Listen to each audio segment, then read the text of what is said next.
Now to Nigeria, explosions were heard in Tel Aviv, Jerusalem and Tehran after Iran launched waves of missiles in retaliation for Israeli strikes which targeted Iran's nuclear program on Friday.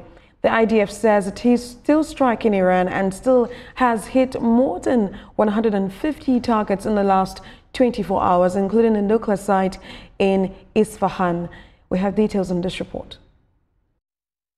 It was a night of intense fighting between Israel and Iran, with both sides trading fire and explosions heard in Tel Aviv, Jerusalem and Tehran. Iran launched missiles in retaliation for Israeli strikes, which targeted its nuclear facilities and military bases yesterday, killing senior commanders and 6 scientists.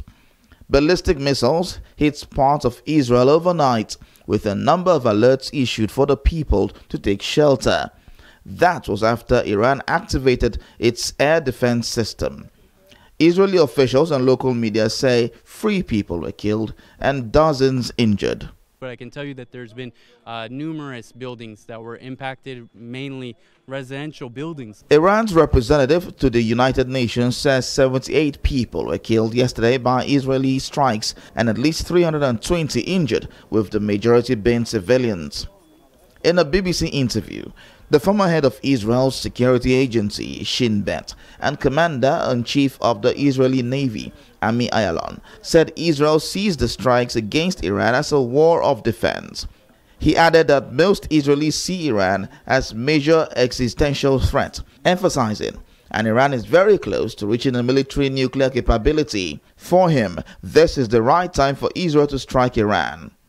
Reacting to a question on the role of the U.S. president in the strikes, paraphrasing his response, Minister Ayalon said Donald Trump gives an impression to the Israeli Prime Minister Benjamin Netanyahu that he will support every step he takes, leading him into playing the role of the bad guy to attack Iran, just to send a message to Iran on the consequences of not signing a nuclear deal with the U.S.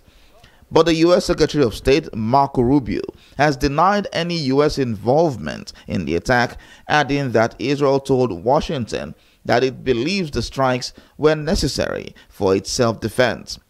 Iran's Supreme Leader, Ayatollah Khamenei, and the country's President, Masoud Pezeshkian, says Iran will respond to Israel's attack in a wise, strong and resolute manner. The president has asked Iranians to maintain unity, describing the conflict as a psychological warfare. Both nations closed their airspace following the attack, and Israel declared a nationwide state of emergency. Israel's neighbor, Lebanon, has reopened its airspace after temporary closure.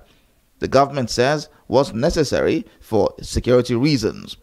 Jordan has also reopened its airspace.